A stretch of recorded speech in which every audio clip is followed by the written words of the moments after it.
കഴിഞ്ഞ ദിവസം തിരുവനന്തപുരത്ത് ഒരു സിനിമ കാണാൻ പോയി. സിനിമ കണ്ട് സെക്കൻഡ് ഷോ കഴിഞ്ഞ് ഇറങ്ങുമ്പോൾ അപരിചിതനായിട്ടുള്ള ഒരാൾ വന്ന് കൈ തന്നു. കൈ അദ്ദേഹം വിടുന്നില്ല. ഞാൻ ഇങ്ങോട്ട് വലിക്കുമ്പോൾ അദ്ദേഹം അങ്ങോട്ട് വലിക്കുകയാണ്. അപ്പോഴാണ് മനസ്സിലായത് ഒരു സ്വകാര്യം പറയാൻ വേണ്ടിയിട്ടാണ്. കൈ വലിച്ച് എന്റെ ചെവി പറഞ്ഞു, നിങ്ങൾ തന്നെ വന്നാൽ മതിയായിരുന്നു, ഒരു മാസം കൊണ്ട് തന്നെ മതി. നമസ്കാരം. സ്വപ്നങ്ങളെ നിങ്ങൾ സ്വർഗകുമാരികളല്ലേ? നിങ്ങൾ ഈ ഭൂമിയിൽ ഇല്ലായിരുന്നെങ്കിൽ നിശ്ചലം ശൂന്യമീ ലോകം. വയലാർ എഴുതിയ കാവ്യമേളയിലെ ഈ ഗാനം ഓർക്കുന്നില്ലേ? ശ്രുതിയും താളവും അല്പം പിഴച്ചാലും ഒന്ന് ക്ഷമിക്കണേ. അന്തങ്ങളെ നിങ്ങൾ വിലയില്ലാ കമ്മികളല്ലോ.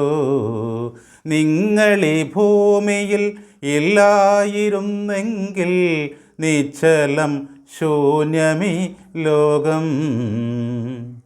പറഞ്ഞതിനർത്ഥതാണ് പ്രതീക്ഷയോടുകൂടി ഒരു മാറ്റം വരുന്നത് നല്ലതാണ് എന്ന് കരുതി വോട്ട് ചെയ്ത ആളാണ്.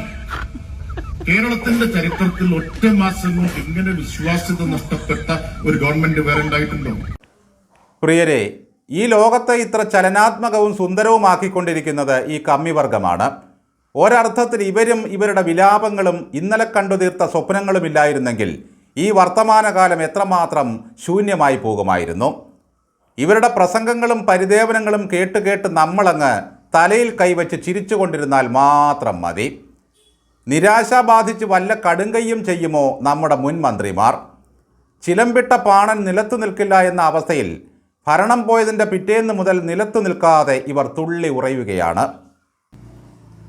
2-3 ദിവസങ്ങൾക്ക് മുമ്പ് നമ്മൾ കേട്ടത് വീണ ജോർജിൻ്റെ സങ്കടം പറച്ചിലായിരുന്നു.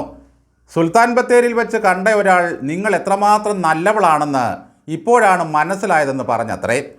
അതിനുശേഷം പത്തനംതിട്ടയിൽ വന്നപ്പോഴും ഒരു ചടങ്ങിലെത്തിയ ആൾ പറഞ്ഞു, നിങ്ങൾ അഹങ്കാരിയല്ല, ധിക്കാരിയല്ല, സർവം സഹയും ഭൂമിയോളം ക്ഷമിക്കുന്നവളുമായ ഒരു നല്ല സ്ത്രീയാണ്. ഇപ്പോഴിതാ നമ്മുടെ മുൻ കള്ളുമന്ത്രി മിന്നൽ രാജേഷ് തൻ്റെ ഒരു അനുഭവം കണ്ണീരോടെ വിവരിക്കുന്നു. ഒരു സിനിമ കാണാൻ ചെന്നപ്പോഴുണ്ടായ ആ അനുഭവം രാജേഷ് നമ്മളോട് പങ്കുവയ്ക്കുമ്പോൾ നമുക്കും തോന്നും നിങ്ങൾ വന്നാൽ മതിയായിരുന്നുവെന്ന്. രാജേഷിൻ്റെ കയ്യിൽ പിടിച്ച് വലിച്ചുകൊണ്ടാണ് ആ മനുഷ്യൻ പറഞ്ഞത്, നിങ്ങളായിരുന്നു ശരി. കയ്യിൽ പിടിച്ചയാൾ പിടിവിടുന്നില്ല. രാജേഷ് ഇങ്ങോട്ട് പിടിക്കുമ്പോൾ അയാൾ അങ്ങോട്ട് പിടിക്കും. വളരെ ആയാസപ്പെട്ടാണ് പിടിവിടുവിച്ചത്. അയാൾ വന്നതൊരു സ്വകാര്യം പറയാൻ വേണ്ടിയാണ്. കൈവിട്ട ശേഷമാണ് അയാൾ ആ സത്യം പറഞ്ഞത്. നിങ്ങൾ തന്നെ വന്നാൽ മതിയായിരുന്നു, 1 മാസം കൊണ്ട് തന്നെ മടുത്തു കഴിഞ്ഞു സാർ. ചെവിയിലൊരു സ്വകാര്യം പോലെയാണ് അയാളത് പറഞ്ഞത്. അതുകൊണ്ട് അടുത്ത് നിന്നവർ പോലും കേട്ടില്ല. ഇനി വല്ല മുഴുത്ത തെറിയുമാണ് പറഞ്ഞെങ്കിൽ പോലും നമുക്കറിയില്ല. ഒന്ന് ആലോചിച്ച് നോക്കൂ, അയാൾ ആ ചെവി കടിച്ചു പറിക്കാതിരുന്നത് ഭാഗ്യമായില്ലേ? നിങ്ങളുടെ ഓർമ്മയ്ക്കായി ഒരു ചെവിയെങ്കിലും എനിക്ക് വേണമെന്ന് പറഞ്ഞ് കടിച്ചെടുത്തുകൊണ്ട് പോയിരുന്നെങ്കിൽ എന്താകുമായിരുന്നു അവസ്ഥ? ഒറ്റച്ചെവിയുള്ള ഒരു പോത്തിനെ ഒന്ന് സങ്കല്പിച്ച് നോക്കൂ, എന്തൊരഭംഗിയായിരിക്കും. ഈ തോറ്റ മന്ത്രിമാരെയെല്ലാം വല്ലാത്തൊരു മോഹഭംഗം ബാധിച്ചിരിക്കുകയാണ്. തലയ്ക്കുമീതെ ശൂന്യാകാശം, താഴെ മരുഭൂമി എന്ന മട്ടിൽ ഈ പാവങ്ങൾ കഴിഞ്ഞുകൂടുകയാണ് ഓരോ ദിവസവും. ഇത്തരം പൊട്ടത്തരങ്ങളും മിണ്ണത്തരങ്ങളും വിളിച്ചു പറയുമ്പോൾ മുമ്പിലിരിക്കുന്ന കമ്മികൾ മാത്രമല്ല കേൾക്കുകയെന്നും ഇത് ലോകം മുഴുവൻ കേൾക്കുമെന്നും ഈ പുളുന്താന്മാർക്ക് ഒരു ചിന്തയുമില്ലാതെ പോയി. നമ്മളല്ലാതെ മറ്റാരുണ്ട് എന്ന മുദ്രാവാക്യം മുഴക്കിയിട്ടും ആരും തിരിഞ്ഞു നോക്കാതെ പോയതിൻ്റെ ദുഃഖമാണിപ്പോഴും. ഇപ്പോഴവർ സ്വയം പറയുകയാണ് ഞങ്ങളായിരുന്നു ശരിയെന്ന്. മാറ്റം കൊണ്ടൊരു ഗുണമുണ്ടാകുമെന്ന് കരുതി വോട്ട് ചെയ്തയാളാണത്രേ രാജേഷിൻ്റെ കയ്യിൽ പിടിച്ച് സങ്കടം പറഞ്ഞത്. വല്ല കള്ളവാറ്റും കരിഞ്ചന്തയും കഞ്ചാവ് വിൽപ്പനയുമായി നടക്കുന്ന ഏതോ സാമദ്രോഹിയായ കമ്മിയായിരിക്കും അങ്ങനെ വന്ന് സങ്കടം പറഞ്ഞത്. കഴിഞ്ഞ ദിവസം നമ്മുടെ മർമോൻ റിയാസും പറയുന്നത് കേട്ടു, ഒരു മുഖ്യമന്ത്രി ഇങ്ങനെയൊന്നുമല്ല പ്രവർത്തിക്കേണ്ടതെന്ന്. ഓരോ പൗരനും പരാതി പറയാൻ വേണ്ടി സാധിക്കുന്ന ഒരു വ്യക്തിയാണ് മുഖ്യമന്ത്രി. മുഖ്യമന്ത്രി കസേരയിൽ ഇരിക്കുന്നവർ ഏതൊരു മനുഷ്യനും ഏതൊരു പൗരനും പോയി പരാതി പറയാൻ പറ്റുന്ന ആളാകണം. ഒരു മുഖ്യമന്ത്രി എങ്ങനെ പ്രവർത്തിക്കണമെന്നത് പിണറായിയെ കണ്ടുപഠിക്കണം. ആര് സങ്കടം പറയാൻ ചെന്നാലും ഒരു മുഖ്യമന്ത്രി പരാതി കേൾക്കണമെന്നാണ് മർമോൻ പറയുന്നത്. എന്നാൽ ഇവിടെ മുഖ്യമന്ത്രി തന്നെ ഒരു പരാതിക്കാരനാവുകയാണ്. സമ്മർദ്ദത്തിൽ നിന്ന് കിട്ടുന്ന സാധനമല്ലല്ലോ ഇത്. സമ്മർദ്ദത്തിൽ മുഖ്യമന്ത്രി കസേര കിട്ടുന്നത് പോലെയാണോ? മറ്റുള്ളവർ സങ്കടം പറയാൻ അടുത്തു വരുമ്പോൾ കണ്ണു നിറയുന്ന ഒരു മുഖ്യമന്ത്രിയായിരുന്നു പിണറായി വിജയൻ. എന്തു ചെയ്യാൻ, മുൻ മന്ത്രിമാർക്കിപ്പോൾ പുറത്തിറങ്ങാൻ കഴിയാത്ത അവസ്ഥയാണ്. ജനങ്ങൾ ഓടി വന്ന് കെട്ടിപ്പിടിച്ചുകൊണ്ട് ഓരോരോ പരിദേവനങ്ങൾ പറയുകയാണ്. ശിവൻകുട്ടി മുത്തശ്ശനെ കാണാതെ പിള്ളാരും ഇപ്പോൾ പള്ളിക്കൂടത്തിൽ പോകുന്നില്ല. വീണ ജോർജിനോട് ബിർണാണി ചോദിച്ചു വാങ്ങിയ ശംഖുവിനിപ്പോൾ കോഴി ബിരിയാണി കൊണ്ടു കൊടുത്താലും വേണ്ട. നാട്ടിലെ കവിയും സാംസ്കാരിക പ്രവർത്തകരും ഇപ്പോൾ സജി ചെറിയാൻ്റെ കയ്യിൽ തൂങ്ങി വിലപിക്കുകയാണ്. നിങ്ങൾ തന്നെ വന്നാൽ മതിയായിരുന്നു ഞങ്ങളുടെ മന്ത്രിയായിട്ട്. കഴിഞ്ഞ സർക്കാരിൻ്റെ കാലത്ത് സാംസ്കാരിക മേഖലയിൽ എന്തൊരു കുതിപ്പായിരുന്നു. കവിതകളെല്ലാം വൃത്തത്തിന് പുറത്തു ചാടിയ 5 വർഷങ്ങൾ. സത്യം പറഞ്ഞാൽ രാജേഷിൻ്റെ പ്രസംഗം കേൾക്കുമ്പോൾ ഇദ്ദേഹവും ഗോവിന്ദമാഷിന് പഠിക്കുകയാണല്ലോ എന്ന് തോന്നിപ്പോകും. പിണറായി വിജയൻ തട്ടിമൂളിച്ച എത്രയോ കള്ളക്കഥകൾ നമ്മൾ കേട്ടതാണ്.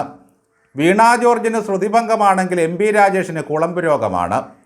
ഇനി രാജേഷിൻ്റെ കയ്യിൽ വന്ന് പിടിച്ചത് ഇദ്ദേഹം ഭരണത്തിലിരുന്നപ്പോൾ എവിടെയെങ്കിലും തള്ളിക്കയറ്റി ഇപ്പോൾ ഇറങ്ങിപ്പോരേണ്ടി വന്ന വല്ല കമ്മികളുമായിരിക്കുമോ? ഞങ്ങളല്ലാതെ മറ്റാരുണ്ട് എന്ന ടാഗ് ലൈനുമായി ഇലക്ഷനെ നേരിട്ടവർ തോറ്റപ്പോൾ സ്വയം പറയുകയാണ് ഞങ്ങളാണ് ശരി. മണിച്ചിത്രത്താഴിലെ ഗംഗയുടെ അസുഖമാണ് ഇവരെയൊക്കെ ബാധിച്ചിരിക്കുന്നത്. താൻ രോഗിയാണെന്ന് രോഗി അറിയുന്നതേയില്ല. മറ്റുള്ളവർക്കാണ് രോഗമെന്ന് അവൾ പറഞ്ഞുകൊണ്ടേയിരിക്കും. നമ്മളത് വിശ്വസിക്കുകയും ചെയ്യും. ഇപ്പോൾ പണി പോയ എല്ലാ മന്ത്രിമാരുടെയും അരികിലേക്ക് ഒരുപാട് അപരിചിതർ വന്നുകൊണ്ടിരിക്കുകയാണ്. ഭരണത്തിലുള്ളപ്പോൾ ഇവരാരെയും അടുപ്പിക്കുമായിരുന്നില്ല. ഇവർക്ക് ആർക്കും പേരില്ല എന്നുള്ളതാണ് സത്യം. ഞാനും ഗവൺമെൻറ് ആശുപത്രിയിലെ ചികിത്സയ്ക്ക് കൊതിക്കുന്നുവെന്ന് പറഞ്ഞ കോടീശ്വരൻ്റെ പേര് ഇതുവരെ പിണറായി വിജയൻ പറഞ്ഞിട്ടുണ്ടോ? കേരളം എന്തൊരു മാറ്റമാ മാറിയത് എന്ന് പറയാൻ തൻ്റെ അരികിൽ വന്ന ന്യൂയോർക്കിൽ നിന്നുള്ള കുട്ടിയുടെയും കുടുംബത്തിൻ്റെയും പേര് പിണറായി പറഞ്ഞിട്ടുണ്ടോ? ഇവിടെ 3500 കോടി നിക്ഷേപിക്കാൻ വന്ന അജ്ഞാതനായ ആ വിദേശ വ്യവസായിക്കും രാജീവ് ഇതുവരെ പേരിട്ടിട്ടില്ല. പിണറായി വിജയൻ ഞങ്ങൾക്ക് പിറക്കാതെ പോയ ഉണ്ണിയാണെന്ന് സങ്കല്പിച്ച ആ സാങ്കല്പിക കഥാപാത്രങ്ങൾക്ക് ശൈലജയും പേരിട്ടിട്ടില്ല. ഇവിടെ ജനങ്ങൾ നേരിട്ട് വോട്ട് ചെയ്തൊരു മുഖ്യമന്ത്രിയെ തിരഞ്ഞെടുത്തു. അന്ന് തുടങ്ങിയതാണ് ഈ കമ്മികൾക്ക് ഉന്മാദവും ഭ്രാന്തും. ഇതൊക്കെ കേൾക്കുന്ന ജനം ഞങ്ങളെ കോമാളികളെന്ന് കരുതുമെന്ന ചിന്തയൊന്നും ഈ പാവങ്ങൾക്കില്ല. കമ്മ്യൂണിസവും സിദ്ധാന്തവുമൊക്കെ വെറും സൊള്ളലായി മാറി. ചേട്ടൻ്റെ അനുജൻ കോന്തക്കുറുപ്പ് എന്ന മട്ടിലാണ് പിണറായിക്കും ഗോവിന്ദനും താഴെയുള്ള സകലതും പെരുമാറുന്നത്. ചീഞ്ഞ മത്സ്യത്തിന് പുഴുത്ത പൂച്ച എന്ന മട്ടിൽ ഇവരുടെയൊക്കെ ഈ ചീഞ്ഞ പ്രസംഗം കേട്ട് കൈയടിക്കാനിരിക്കുന്ന പാവങ്ങളുടെ അവസ്ഥയാണ് ദയനീയം. മുൻ സ്പീക്കറും കൂടിയായിരുന്നു MP രാജേഷ് എന്ന് ഓർക്കുമ്പോഴാണ് അത്ഭുതം. DYFIക്കാരൻ്റെ ജില്ലാ സമ്മേളനത്തിലായിരുന്നു രാജേഷിൻ്റെ ഈ പ്രസംഗം. ഈ പറഞ്ഞതൊക്കെ സത്യമാണെന്ന് കരുതിയാണ് നാളെ മുതൽ DYFI പിന്നെയും ഞെളിഞ്ഞ് നടക്കാൻ പോകുന്നത്. കമ്മ്യൂണിസ്റ്റ് പാർട്ടി ഭരണത്തിൽ നിന്നും പോകുമ്പോൾ എല്ലാ കാലത്തും ഉണ്ടാകുന്ന ഒരു സ്വത്വ പ്രതിസന്ധിയാണിത്. ഞങ്ങളെയൊക്കെ ഇപ്പോഴും മന്ത്രിമാരായി കാണാനാണ് ജനത്തിന് ഇഷ്ടമെന്ന് തോമസ് ഐസക്ക് ഒരിക്കൽ പറയുന്നത് കേട്ടു. 6 മാസത്തിനിടയിൽ ഒരു തിരഞ്ഞെടുപ്പ് കൂടി നടത്തി ഇവരെയൊക്കെ ഒന്ന് തിരിച്ചു കൊണ്ടുവരാനുള്ള എന്തെങ്കിലും ഒരു സംവിധാനം ഒപ്പിക്കാൻ പറ്റുമോ?